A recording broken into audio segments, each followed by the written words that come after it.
Hello guys, today I'm going to be showing you a wild foraged potato-like plant called the Jerusalem artichoke.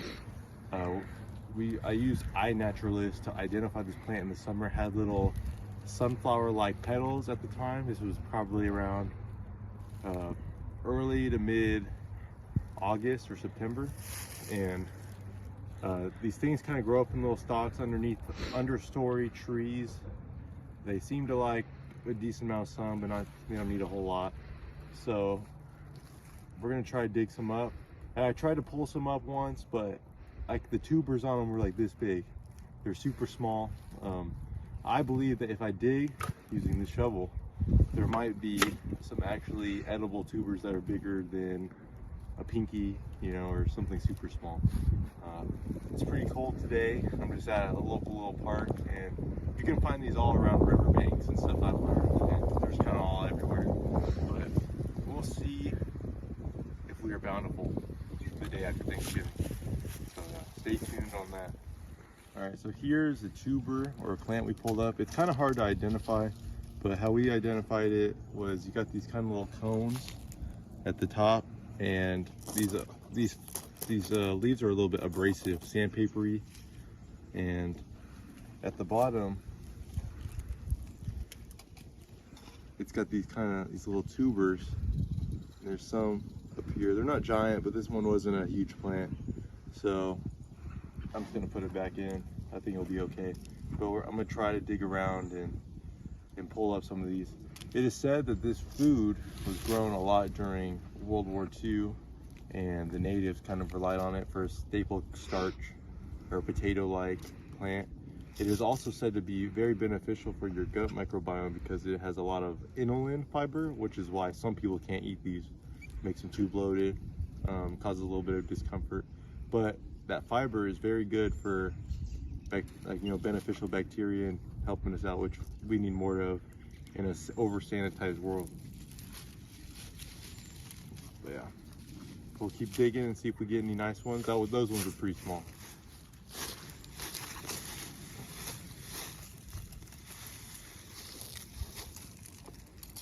It's a very small gene.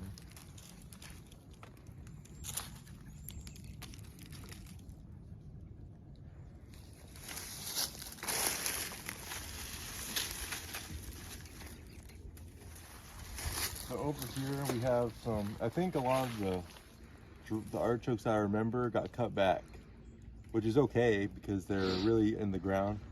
But these guys back here are huge, just how big they're supposed to get. We've been pulling up ones like this big, and they're dinky, again, like no artichokes. So I hope to pull these giant guys and see if we get anything.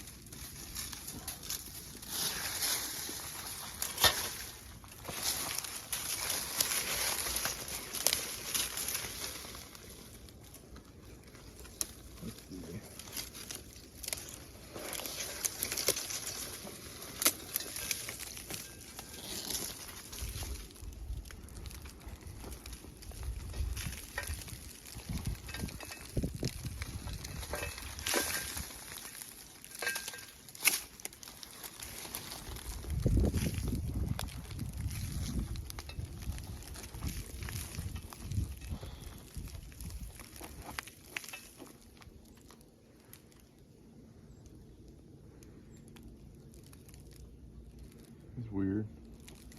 It's just hard rock or woody. There's no tuber. Huh. That's weird. Put them back. These guys are pretty, like I said, pretty hardy. So, yeah, no tuber. It's weird.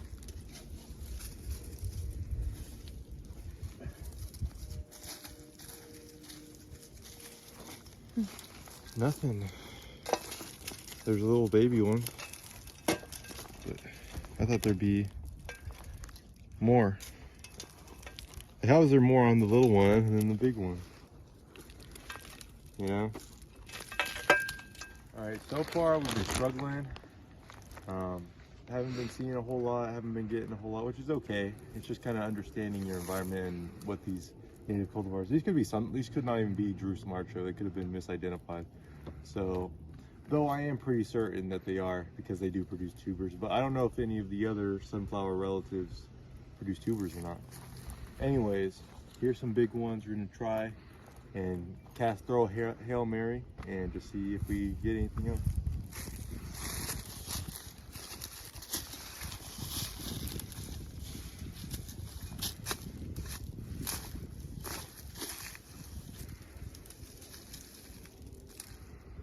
It's looking like they're just developing roots, right, and not investing in tubers, which could mean this is not actually a Jerusalem artichoke. Let me try this other big guy.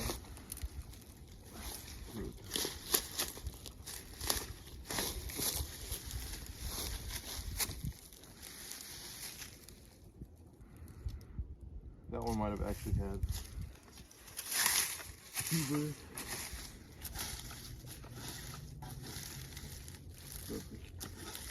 I'm not seeing any. Let's put him back.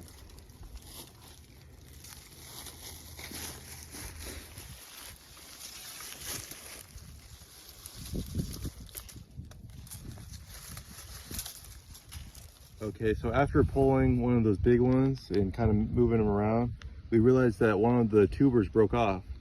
So this is one of the biggest tubers we found, which is still quite small, but I'm sure that if we were in a more stable, healthy ecosystem, these would be giant for the size that they are. I actually took one of the plants from here in the summer and I put it in my backyard, and with hopes that it would survive. I took 3. One of them survived. It was kind of all wilted and dead, and then it came back up. It just stood up one day. So we'll see in the summer. I also bought some off of Etsy and I grew them, and they're dormant right now. So we'll see. I'll put them outside in the spring and compare harvest and dig up the other ones. But yeah, it's nice to see the little guy, or the big guy for today.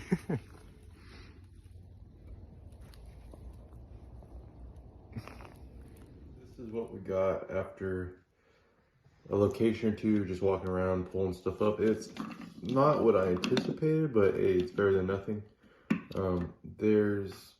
This is the biggest one we got, as I mentioned earlier. Some of these kind of mostly got broken by the shovel and dirt on them, but I might save this one for planting in just the fall for future. And then we're gonna try the rest of these today. So stay tuned on that. It ain't much, but it's something.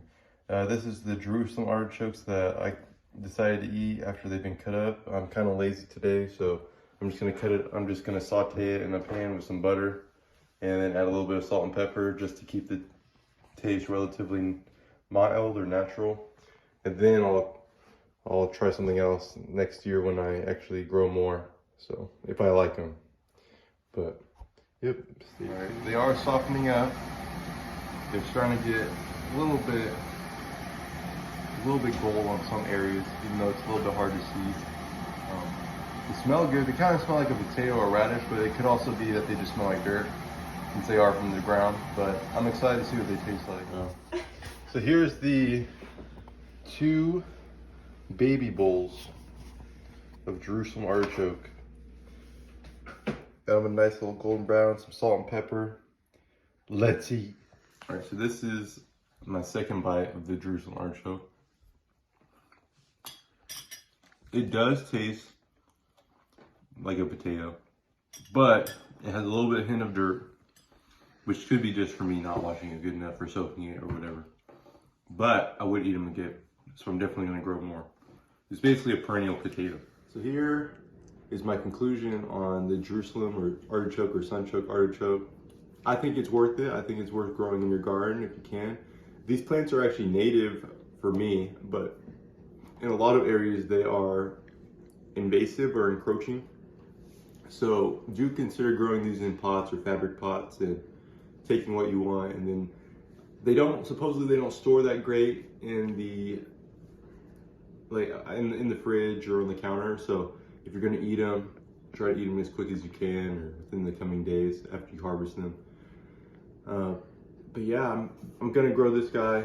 I have some stuff I bought from Etsy, and I'm excited to see what I harvest next spring or in the next fall. So stay tuned for that, and thanks for watching.